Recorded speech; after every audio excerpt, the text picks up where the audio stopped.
استغربت قوي من التصريحات المنتشره على لسان رئيس نادي الزمالك السابق مرتضى منصور. بالنسبه لي تصريحات غريبه ومضحكه من الاخر يعني. لما قال لك ايه؟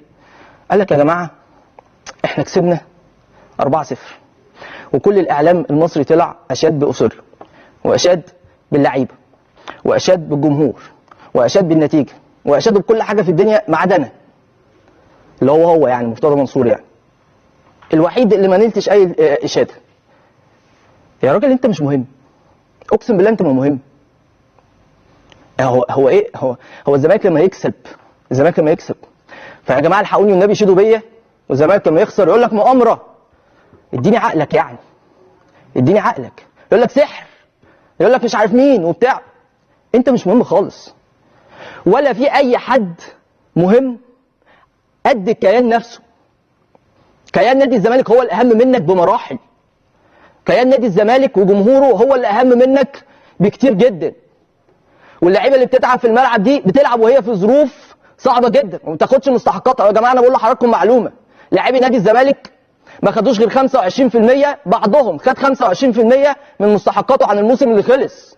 يعني ليه مستحقات قد كده وبقى لهم شهور ما بياخدوش فلوس، بخلاف أسوريو اللي داخل في الشهر الثالث ما بياخدش فلوس. فالمفروض نشكر مين؟ لا نشكر الناس اللي مستحمله الظروف دي. وبعدين هو جمهور الزمالك هيشكرك على ايه؟ هيشكرك على موسم خلص فاشل على صعيد البطولات، مليء بالاخفاقات، مليء بالقرارات الاداريه الغريبه من نوعها واللي اول مره تشوفها في حياتك. تتشكر على ايه؟ انا بصراحه الحاجات اللي زي دي بتجنني. هو لازم لما الزمالك يبقى كويس الناس تركب على الانتصار ده وعلى حاله نادي الزمالك؟ لا، اللي افضل من انك تطلع تقول يا جماعه اشكروني، انتوا ما بتشكرنيش ليه انا زعلان؟ لا، اطلع قول اللعيبه دي رجاله، اللعيبه دي عملت اللي عليها، الظروف صعبه، الكلام من ده. والاهم يكون الكيان، والاهم يكون نادي الزمالك نفسه اللي ممكن البعض بما فيهم انت مش عارف قيمته. فمعلش يا جماعه يعني ده تعليق انا كنت حابب اعلقه او اعلق عليه يعني في القصه دي، لان بصراحه الموضوع مستفز جدا جدا والله العظيم.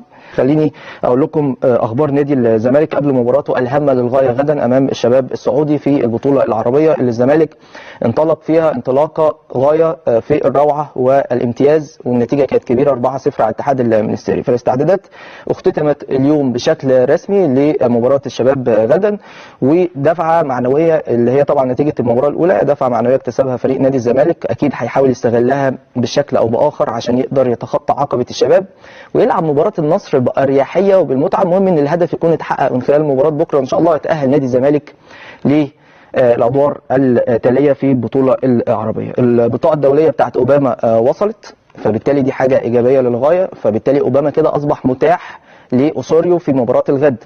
اللاعب اللي ممكن لسه فيه شكوك حول لحاقه بالمباراة هو إبراهيم نداي بسبب الكدمة القوية اللي خدها في الوجه، لكن في كل الأحوال في فرص إن هو يشارك. فيما عدا ذلك الأمور ماشية بشكل طبيعي ومميز جدا بالنسبة لفرقة نادي الزمالك. النهارده بيقولوا لي يعني إن الكابتن محمد عبد الشافي شارك في المران.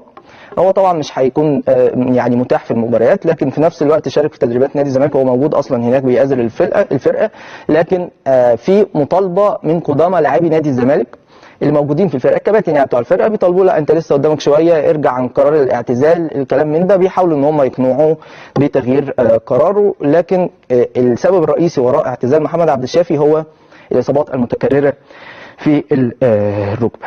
المباراه بكره الساعه 6 ان شاء الله باذن الله الزمالك يكون متاح للانتصار في هذه المباراه، وان شاء الله يعمل مباراه كبيره على غرار المباراه الاولى امام الاتحاد المصري. انا عندي بس تعليق صغير بس معلش حابب ان انا اعلق عليه.